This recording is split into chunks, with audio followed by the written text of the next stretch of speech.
Well, hello everyone. Zach again with Riddled With This, and today I wanted to talk about Baylisascaris procyonis, also known as the Raccoon Roundworm. Alright, so in order to talk about Baylisascaris procyonis, we're going to have to touch on a subject that we don't typically shy away from on this page. Let's see if you can figure out what it is. I'll give you a hint.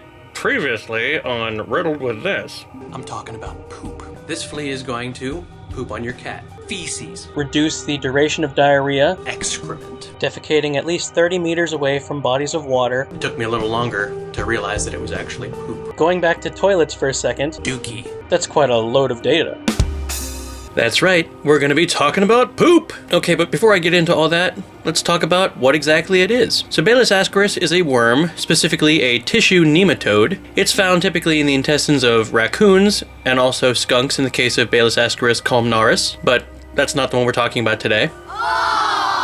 Baylisascaris procyonis is found specifically in the intestines of raccoons. It causes the disease known as Baylisascariasis, and of the 3 different ways we know it infects the body, one of the scariest infections it causes is known as cerebral Baylisascariasis, which causes eosinophilic meningioencephalitis. Okay, so what kind of reach does this thing have? Baylisascaris procyonis is found in the United States, Japan, Europe, and Canada, and it's starting to show up slightly in South America. Now, looking at the United States specifically, it's largely believed that the United States is considered the greatest risk when it comes to infectious cases, due in large part to the massive presence of raccoons living around people. Within the United States, Baylisascaris procyonis is found in the mid-Atlantic regions, West Coast, Northeastern, and Midwestern states, with its prevalence in raccoons as high as 80% on the West Coast, the Northeastern states, and the Midwestern states. All that being said, there have been fewer than 25 reported cases in the United States. Unfortunately, this isn't a number that we should use to get our hopes up. The CDC speculates that many more cases haven't even been documented. As it happens, most of the time, when the infection is properly diagnosed, it's already progressed to an extremely severe stage. Recent research has shown that as of 2018, 23 human neurological cases have been published in the United States, with 6 of those cases ending in death. Okay, so now let's talk a little bit more about where it likes to hang out. Baylisascaris procyonis is found predominantly in raccoons. Raccoons become infected by ingesting the eggs of the parasite, typically while they're feeding, cleaning, or grooming themselves, looking for food, or if they happen to eat other animals that are infected with the larvae. Interestingly enough, much of the time, infected raccoons remain asymptomatic. As I'm sure a lot of us know, raccoons are also peridomestic. Basically, while they are wild, they still like to live in and around some of the same places people do. It's kind of like that 37-year-old friend of yours who still lives with his mom by choice. Reaching back to the subject we said we were going to talk about earlier, as raccoons wander in and out of the woods and out and around our dwellings, they of course have to go to the bathroom. And raccoons like to defecate in communal areas known as latrines. A raccoon's latrine can be found near the bases of trees, in unsecured attics, on rooftops, around rocks, near the deck of your home, around logs, and tree stumps. As the raccoon defecates, it passes the eggs of the Baylisascaris procyonis parasite in its feces. People become infected when they consume fertile eggs of the parasite. Those that are at most risk are typically young kids and the developmentally disabled, because these individuals tend to put different objects and their fingers in their mouths more often than others. And of course, we all know that many young children exhibit a very early form of pica syndrome, which is eating anything they can get their hands on, basically, whether it's food or not. Young children also have no qualms at all about putting dirt in their mouths, which is known as geophagia. As mentioned, this is of course particularly dangerous because, depending on exactly where you are, if you happen to be around a raccoon's latrine, there's a strong chance that the young child may put dirt in their mouths contaminated with raccoon roundworm eggs.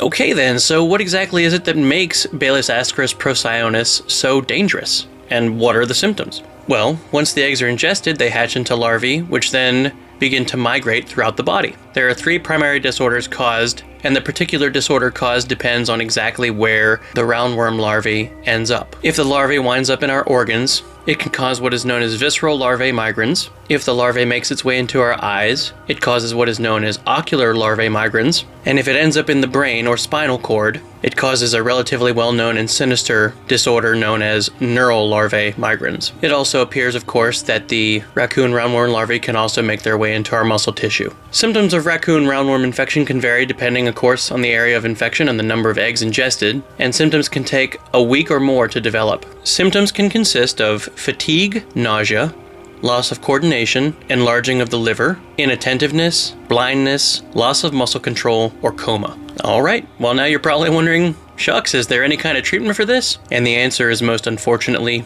no, not really. The only drug that has been used in certain cases so far in trying to treat raccoon roundworm infection is the broad-spectrum anthelmintic drug albendazole. Even so, the best treatment seems to really be early detection, which can be very difficult. As mentioned earlier, by the time doctors are able to definitively diagnose Baylisascaris procyonis infection, the symptoms present are already extremely severe, and those that do survive tend to end up with permanent brain damage. It's extremely important that if you ever suspect you're infected that you let your doctor know as soon as possible and be as detailed as humanly possible with what you may have been exposed to, such as any contact you may have had with raccoons, dirt, detritus, or any other relevant information.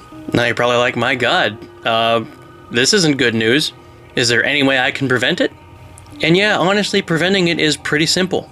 The key thing to do here is to avoid raccoons and their poop. If you happen to find a raccoon's latrine, have it removed or destroyed. The CDC does in fact have instructions on how to do this. Always make sure to wash your hands anytime you're working or playing outside. Absolutely do not take in or feed any wild animals, especially raccoons. This is very important because, as mentioned earlier, raccoons are typically asymptomatic, so if you end up coming across a raccoon infected with Baylisascaris procyonis, you won't know it, so it's better to just steer clear of them and be safe rather than sorry. It's also a really good idea to try to discourage raccoons from approaching your home in the first place. This can be done by cutting off their food access, keeping your trash cans tightly sealed, cutting off any access to your home's roof, attic, or basement. If you have any sandboxes outside in your yard, cover them securely when they're not being used, as raccoons may make a latrine out of them if given the chance. Also try to remove any appealing water sources, fish ponds, and bird feeders, and just keep your area clear of brush, as too much foliage in your yard may have raccoons thinking of building a nest or a den there. Well guys, this one's a little bit heavy. I know that a lot of us see raccoons and we're like, oh, raccoons, cute, you know, cool. But seriously, there is a strong chance that they could be very, very dangerous, and it's best just not to risk it. So as always, I hope you guys really enjoyed this video. If you ever have any particular pathogen you want me to talk about, feel free to reach out to me and I'll be happy to talk about it. Stay safe out there, guys. Have a great day.